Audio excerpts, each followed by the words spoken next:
看了标题点进来的各位，我先说结论。根据我的需求，如果你只是打呼而没有肺病的话呢，使用睡眠呼吸机全套价格在3000元人民币以内。如果你去医院做了什么睡眠呼吸监测，然后一般医生都会给你推荐一些进口的机器，往往要上万块钱。但是我目前的野路子完全没有出现什么问题，我也给我身边的人推荐了。我妈用的也是和我一样的机器，她的睡眠呼吸监测结果是呼吸暂停长达1分钟，那么她用这个机器也没有问题。具体情况请接着往下看。第一个问题是，如果我不想用呼吸机，行不行？其实我也试过很多方法，比如说那种贴在嘴上防止你张嘴睡觉的胶布，一般我睡着了，过一会儿就会被憋醒。还有呢，用盐水洗鼻子，那个东西白天有效果，但是效果不持久。如果晚上天气冷，时间一长，还是会鼻塞，还是会打呼。还有一种现在卖的很火的几百块钱的止鼾器，它原理就是贴在人的身上某个地方，下巴或者耳朵，它会检测到你打呼，然后就会震动。那个小小的震动呢，会刺激你翻身，或者是调整你的姿势。效果不能说没有，但我觉得不能全部解决。所以只有呼吸机能完全解决打呼。虽然这是一个补救办法，只要你停止用呼吸机，打呼就会回来。第二个问题，我们为什么会打呼？科普的话呢，大家自己去搜索。总之就是，要么就是鼻子堵塞，要么就是舌头它里面松弛下垂，会堵住气道。鼻塞更常见。鼻塞的原因往往是过敏。常见的过敏源除了什么生病啊、花粉，大家都知道，还有一个呢是寒冷，所以冬天呢会容易流鼻涕、鼻塞，跟过敏的症状是一样的，这样晚上也睡不好。这是不是说夏天就没问题了呢？其实夏天如果你开空调睡觉，一样会让鼻子觉得寒冷而鼻塞，并不是说你的身体觉得不冷，鼻子就不冷，鼻子对于寒冷是非常敏感的，所以开空调睡觉很多时候也会导致鼻塞。还有很多人呢。睡觉不喜欢开窗通风，他因为开了暖气或者开了冷气，他为了保暖或者保冷就会缺氧，缺氧也会导致鼻塞，这些情况呢都会导致你打呼。那么打呼有什么危害呢？打呼就会让人张口呼吸，因为你的鼻子没有办法呼吸。张口呼吸的害处是非常大的。首先，它会让你口腔干燥，缺乏口水，口水中含有的钙离子呢会在睡觉的时候修复你的牙齿，缺乏口水还会让你的口腔里面细菌快速生长。早上很多人感觉喉咙发炎，其实也是因为晚上口腔细菌生长导致的。张口呼吸甚至会让牙齿变得不整齐，还会影响面部的骨骼生长。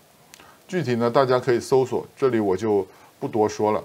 还有打呼会造成睡眠的时候缺氧，因为打呼本质上是你呼吸不顺畅嘛。那么晚上睡觉缺氧就是有一个症状，你明明没有喝很多水睡觉，但是就是晚上想起来尿尿。长期睡眠缺氧的话呢，会转变成心脏病。很多人30岁打呼不重视，发展到50岁就可能变成了心脏病。所以目前来讲呢，治疗打呼的办法最好的还是呼吸机。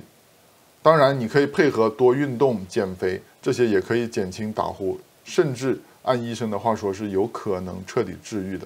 现在我介绍一下呼吸机的原理，它的机器英文缩写 CPAP， 意思是持续的气道正压。它本质上呢就是一个气泵，如果我们的气道被堵住了，它用气帮我们把它吹开，就像吹气球一样。本来气球它的入口是关闭的，那么要打开它最好的办法就是吹气。除了吹气，呼吸机还要有一些舒适性的配置。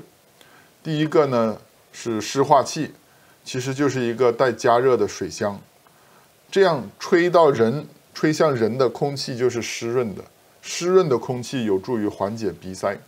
第二个呢就是呼吸机的吹气压力不是永远不变的，现在的呼吸机呢都配有这个感应气压的装置，会根据需要自动调节气压。最后一个呢，也是我认为最重要的配置，就是管路加热。因为有这个湿化器吹出来的空气很潮湿，那么湿度会很高，在管路里面会形成冷凝水，这些水最后会滴到人脸上，睡觉的时候凉凉的，很难受，很容易醒来。如果天气比较冷呢，冷凝水会太多，就直接会把管道堵住。这些问题都会让呼吸机用起来很难受。解决的办法呢，就是用这个带加热的管子，有加热就不会有冷凝水，从管子里出来的空气呢也会更温暖，非常有助于缓解鼻塞。最后一个配置就是呼吸机都有一个过滤网，用来过滤空气中大块的灰尘，需要定期更换。这些配件我们后面再讲。然后我想讲一讲呼吸机的使用。首先要拿到机器以后，要调整一下这个出气的压力。现在的机器一般最高压力都在20左右。如果打呼没有严重到医生说你呼吸暂停的话呢，一般压力都不需要超过10。当然，你也可以通过自己的感觉来调。如果你感觉吸气很困难，那么压力就是偏小。如果你觉得压力很大，感觉你呼气的时候被气压顶住了，这个时候你就知道是压力太大了。这个具体是小还是大呢？你们用的时候自己能感觉出来，很容易感觉的。吸气的压力和呼气的压力也可以分别设置，但是这个设置它们之间不要相距太大，不然也容易不舒服。一般不超过2。还要注意调气压呢，一般是进入一个给医生用的专业模式。有些机器呢，它只有一本说明书，那么可能里面它不推荐用户自己去调这个东西，它要求让医生来调。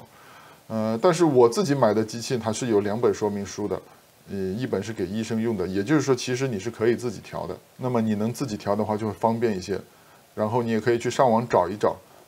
看你这个机器，如果你没有说明书的话，看看能不能自己调。呼吸机的水箱呢，要每天加水，因为它有湿化气，最好用烧过的开水，水垢呢会比较少。如果你家里条件很好，当然你也可以用纯净水、蒸馏水这些，但是记住不要用矿泉水。第一次用呼吸机呢，可能会感觉呼气的时候要有很大的压力，要顶住机器的压力呼气，但是不用担心。你应该很快就能习惯了，而且呼吸的时候不要用力去做深呼吸，轻轻的、浅浅的呼吸就可以了。因为我们睡觉的时候也不是深呼吸的。呼吸机呢会有微弱的噪音，可能影响自己或者自己身边的人休息。我一般呢是把机器放在这个床边的地上，声音会小一点。还有一个噪音呢，就是你呼吸的时候，嘴巴附近这里有出气的声音，可能会有点吵。尤其是气压高的时候，声音会比较大。我一般选择呢戴这个泡棉耳塞睡觉。有些人对这些噪音不敏感，有一点点噪音也能睡得着，那他就很适合用呼吸机。如果你对噪音很敏感，像我一样，但是你又不愿意忍受泡棉耳塞塞在耳朵上睡觉，那你就要注意了，可能呼吸机未必适合你。还有泡棉耳塞也有大有小的，记得你如果大尺寸的不舒服，你可以换小尺寸的试试。我呢购买了国产的最便宜的呼吸机，没有什么高级功能，它不带管路加热，气压也是单水平的，但是现在一般都会带一个自动调整气压，也就是 APAP， 比以前的 CPAP 要好一些。常见的牌子呢有和普勒、愉悦、海尔、瑞麦特。这些入门款的机器呢，价格都在2000多人民币左右，功能也差不多。我觉得没必要去买那些进口上万块钱一个的。但是直接这样买回来的机器是不好用的，很多人可能也就是购买了这些便宜的机器，觉得买回来不好用，然后觉得这些便宜的不如那些进口的上万块钱的贵的好用。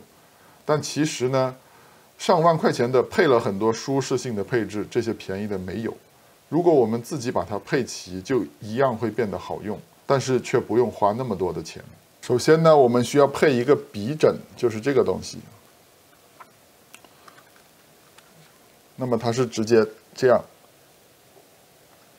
戴在你的鼻子上的。一般这种便宜的机器买来送的呢，都是整个脸罩住的面罩，或者是整个罩住鼻子的鼻罩。这2种呢，它都太大太重。睡觉的时候会被压得难受，而且你一转身就会被拉醒。你如果买了鼻枕，你可以看到，它会小很多，轻很多。这个基本上就不容易感到被压住了。而且这个鼻枕呢，它也分大、中、小3个尺寸。可以看到，我买的这个是大号的。你可以根据你的需要来选择，一般它是一套大、中、小3个。我的经验呢是选稍微大一点的，那么它的通气量比较大。第二个呢，也是最重要的舒适性的保障，就是加热管。这些便宜的牌子它都不配加热管，那么你都能买到通用的或者是为它专门设计的加热管。缺点可能就是你要单独用一个电源插口，就相当于机器要用一个电源，加热管要多一个电源插口。有了这个管路加热以后呢，呼吸机用起来就会舒适很多。我一直认为这个加热管路是呼吸机必须要有的配置，没有的话，这个机器是完全没有办法用的。最后我再说一些注意事项吧。水箱里面呢，每天会放水加热，那么就会产生水垢，需要你定期刷洗。还有一个东西就是前面说过的这个空气过滤网，官方的滤网它推荐1个月换一次，往往也有一些贵，其实就是一块普通的过滤棉，你可以买那些通用的过滤棉，只要厚度一样的就可以，自己剪成你需要的尺寸，这样一套弄下来，呼吸机就会好用舒适，也不会花太多钱。